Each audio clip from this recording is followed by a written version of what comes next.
বুঝলে বল্টু, গত পরশু যখন আমি আমেরিকায় ডিনার করতে গেলাম তখন ওখানকার প্রেসিডেন্ট আমাকে বলল, ফটিক ভাই, আপনার জন্য আমি একটা স্পেশাল সোনার হেলিকপ্টার অর্ডার করেছি। বলেন কি ফটিক ভাই, আপনি তো তাহলে অনেক বড় মানুষ, কিন্তু আপনি তো পরশু সারাদিন ওই পুকুর পাড়ে বসে ছিপ চেয়েছিলেন দেখলাম। আরে ধুর, ওটা তো আমার রোবট। আমি যখন আমেরিকা যাই তখন আমার মতো দেখতে একটা রোবট এখানে রেখে যাই, যাতে কেউ টের না পায়। ও মা, তা ফটিক, তোমার সেই সোনার হেলিকপ্টারটা নামবে কোথায়? তোমার ঘরের চাল তো গত বৃষ্টিতে উড়ে গেছে। বুঝলে কাকা, গত সপ্তাহে শহরে গিয়েছিলাম। সেখানকার রাজা আমাকে দেখে হাত জোর করে দাঁড়িয়ে পড়ল, বলল, ফটিকবাবু, আপনি না এলে আমার প্রাসাদের আলোই জ্বলে না। বলেন কি ফটিক ভাই, রাজা আপনাকে চেনে? চিনবে না মানে? আমার গুদাম ভর্তি সোনার মোহর আছে, কিন্তু আমি সাধারণ মানুষের মতো থাকতে ভালোবাসি, তাই এই গ্রামে পড়ে আছি। কি সুন্দর মিথ্যাটা বললাম।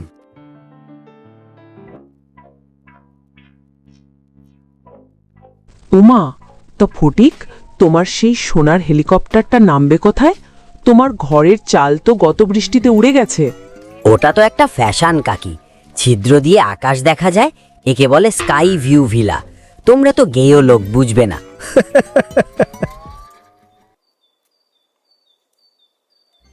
আমি ঘরে খাচ্ছি ভাতে ভাত, তাও নুন ছাড়া, আর বলে এলাম মাংস ভাত খাবো। ওমা, ওটা চাপা কি?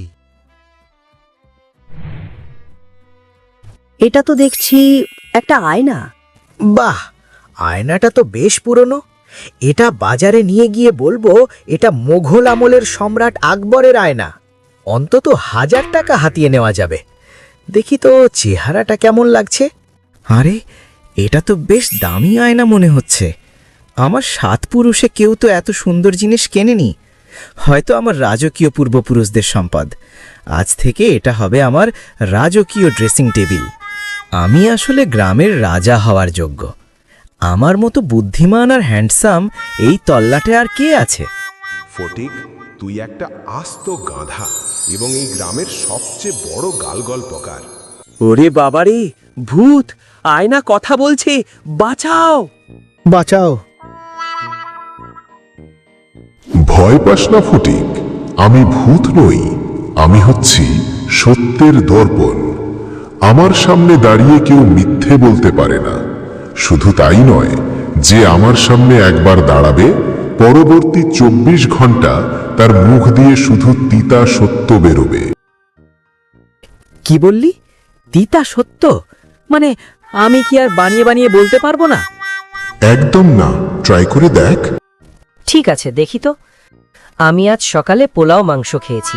ছি, ডাহা মিথ্যা।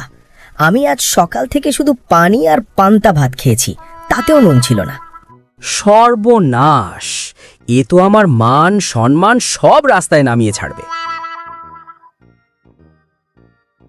কি হে ফটিক, শুনলাম তোমার নাকি সোনার হেলিকপ্টার আসছে, তা আমাদের একটু চড়াবে তো?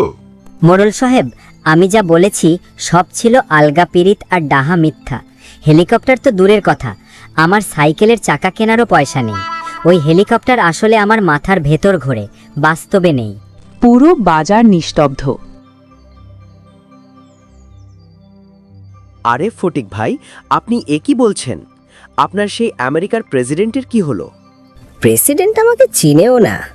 আমি আসলে তার একটা পোস্টারে গিয়ে সেলফি তুলেছিলাম, আর সবাইকে বলেছি সেটা অরিজিনাল ছবি। আমি আসলে একজন মিথ্যুক।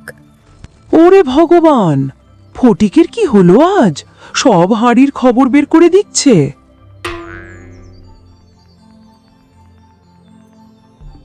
গ্রামের সালিশি সভা। ফটিককে মোড়ল সাহেব ডেকেছেন। গ্রামবাসী সবাই উপস্থিত। ফটিকের হাতে সেই আয়নাটি, সে সেটা ফেরত দিয়ে আসতে চায়, কিন্তু সেটা তার হাতে যেন আটকে আছে। ফটিক, তুমি গ্রামের মানুষের সাথে বছরের পর বছর প্রতারণা করেছ। তুমি সবাইকে বলেছিলে তুমি বিলেত থেকে ডিগ্রি নিয়ে এসেছো, তাই তোমাকে আমরা মাস্টারের চাকরি দিতে চেয়েছিলাম। এখন সত্যিটা বলো। আমি বিলেত যাইনি মরল সাহেব। আমি আসলে বিলেত যাওয়ার বাসে উঠে ভুল করে পাশের জেলায় চলে গিয়েছিলাম।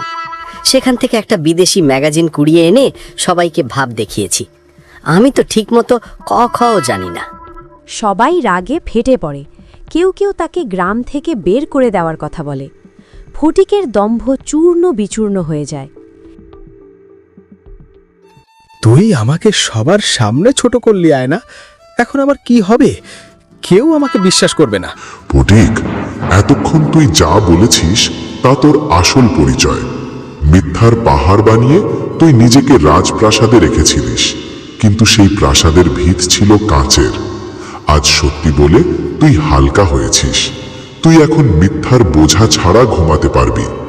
মনে রাখিস, মিথ্যার শক্তি একদিন, কিন্তু সত্যের শক্তি সারা জীবন।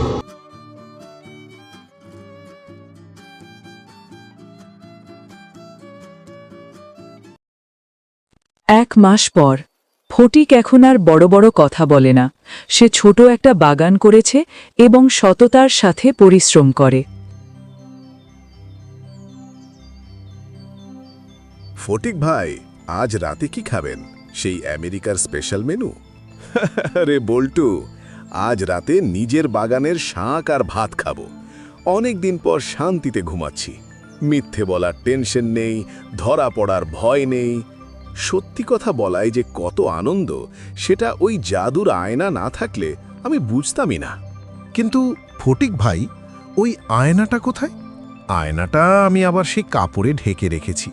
তবে মাঝে মাঝে ওর সামনে গিয়ে দাঁড়াই, যাতে ভুল করেও আমার মনে অহংকার বা মিথ্যার বীজ না জন্মায়।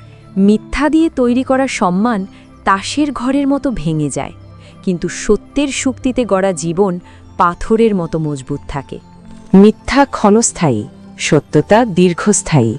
সত্যি কথা বলার সাহসী আসল সৌন্দর্য।